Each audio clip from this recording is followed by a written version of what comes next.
11টা ঘর যদি থাকে তাহলে আমার ঘরগুলোর জন্য থাকে এই ব্যবস্থা আপনারা করবেন। বিসমিল্লাহির রহমানির রহিম। প্রিয় সাংবাদিক ভাইরা, আসসালামু আলাইকুম। আমি খুব দুঃখের সঙ্গে জানাচ্ছি যে আমি আমাদের হাটের ইজারাদার, সর্বোচ্চ মূল্যে আমি হাট পাই 8,30,000 টাকা এমনি জমা, তারপর আয়কর ভ্যাট দিয়ে মনে হয় আনুমানিক, আমার সঠিক মনে নেই। হ্যাঁ, আয়কর ভ্যাট সহ পরে দেওয়া হয়েছে 1 বছরের জন্য। ওই হাটটা খুব বিশৃঙ্খলা অবস্থায় ছিল। ইউনূস স্যার বললেন যে হাটটা খুব সুন্দরভাবে চালাতে হবে, আপনি কি এটা পারবেন? তবে স্যার আপনার সঙ্গে পরামর্শ করে যেটা বলবেন আমি সেটা করব। এই পরামর্শের জন্যই আমি হাট পাওয়ার কিছুদিন পরে আসি। আসা বলে কী ব্যবস্থা নিয়েছেন আপনি, যানজটের না হোক এটা। আমি বললাম স্যার আমি মাইক সেট করেছি, এখন আমার ওই মাইক সেটটা পাশে আড়টের হলো উপরে দিয়ে বাজালে উনি অবজেকশন দিচ্ছেন। আমার তো একটা ঘর দরকার, আমার লোকজন নিয়ে হিসাব কিতাব করতে হয়, 20টের দিন পয়সা করি মিলতাল করতে হয়। আর এই 10-12 জন স্টাফ খেতে কোথায় যায়? বাড়িতে রান্না করে এনি, যদি আমি একটা চাল দিয়ে আরেকটা ঘর করি, ওরা ওখানে খাওয়া দাওয়া করবে এবং রেস্টে থাকবে। উনি বল করেননি কেন, এটা এতদিন হয়নি কেন, আপনি এটা করেন। তখন আমি বললাম স্যার ঠিক আছে, আমি অর্থর জন্য করতে পারিনি, আমি যত শিগগির হোক করবো। এই সমস্ত কথা শেষ নামানোর পর উনি বলছে যে যাক চৌকিদারও রাখার চেষ্টা করবেন। আমি চৌকিদারও রাখবো, কথা দিয়েছিলাম যে মাঝে মধ্যে রাখবো, সব দিন রেখে 500 কোটি টাকা চৌকিদারে দিতে হয়, এটাও অসম্ভব হয়ে যায়। তাই আমি চিন্তা করলাম 2টা ঘর যখন আমি এ করে খাওয়া দাওয়ার ব্যবস্থা একটু সাশ্রয় হবে, ওরা একটু রেস্টও নিতে পারবে, আর আমার এখানে মাইক প্রসেসরে আর কোনো বাধা আসবে না। আমি সেই 2টা ঘর করে আমি বাসের মাথায় মাইক সেট করে, প্রতিদিন তো নামানো সম্ভব না, পেরেক মেরি ঘরের সঙ্গে ওখানে নিয়মিতভাবে হাটে প্রচার হয় এবং অনেক যানজট কম হয়। এই ওনার সঙ্গে প্রতিশ্রুতি দেওয়ার পরে বললো ঠিক আছে যত শিগগিরই করেন। আর ওই ফার্স্ট একজন বলতেছে যে 30,500 টাকা দেন। তাই আমি বলতে এটা তো একটা, আমি লোকটা চিনি না, পাশে বসা, স্যারের পাশে বসা, ইয়নো রুমি বসা, ওনার ডান সাইডে বসা। না, আমার সঙ্গে কেউ ছিল না। হ্যাঁ, না, আরও 4-5 জন অন্য লোক ছিল। ওই কথা বলি, তাই বলি আমার পক্ষে তো সম্ভব হবে না, অনেক টাকা খরচা হয়ে গেছে, লাভ হচ্ছে না, লস। তা আমি যতটুকু সম্ভব ওনার সন্তুষ্ট করলাম।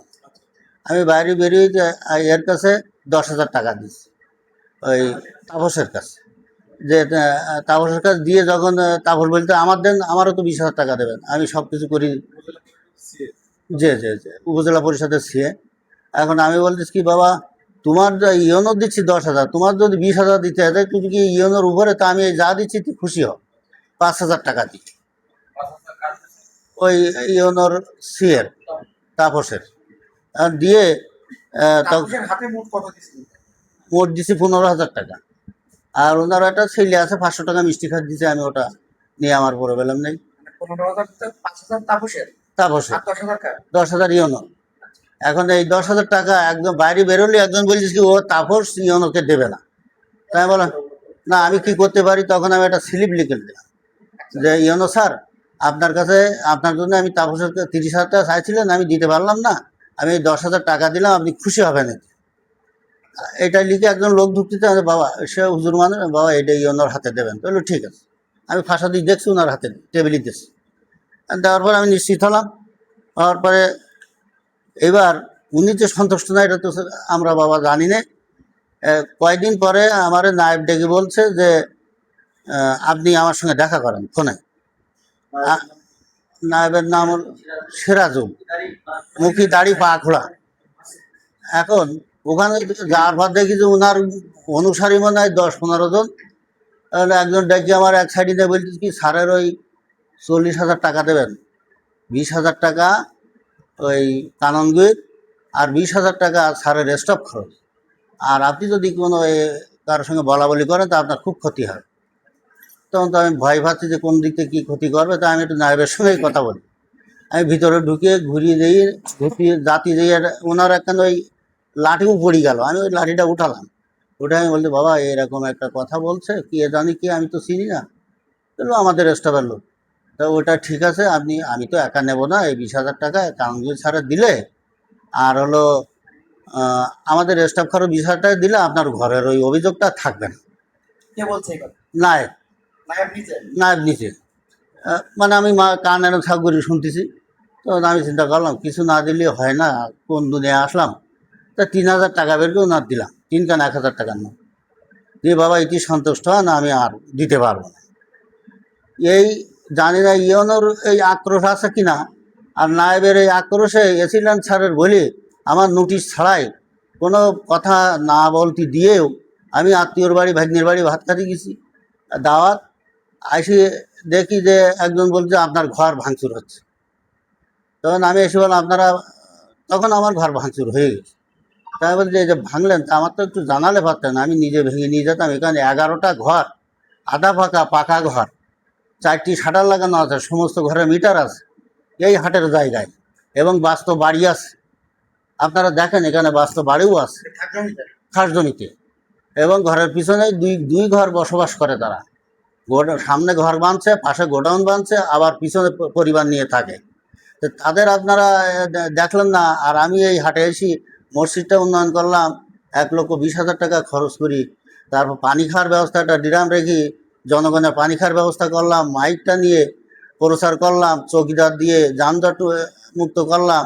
আর আমার পরে আপনাদের আক্রোশটা হলো, তা বুঝতে পারিছি। তখন ওই একটা লাল জামা গায়ে একটা ছেলে বলছে যে আপনার ভাইকে এখানে আমি বাস করতে দেবো। তা আমি বলছি আমার ভাই কী করছে, আপনি কে?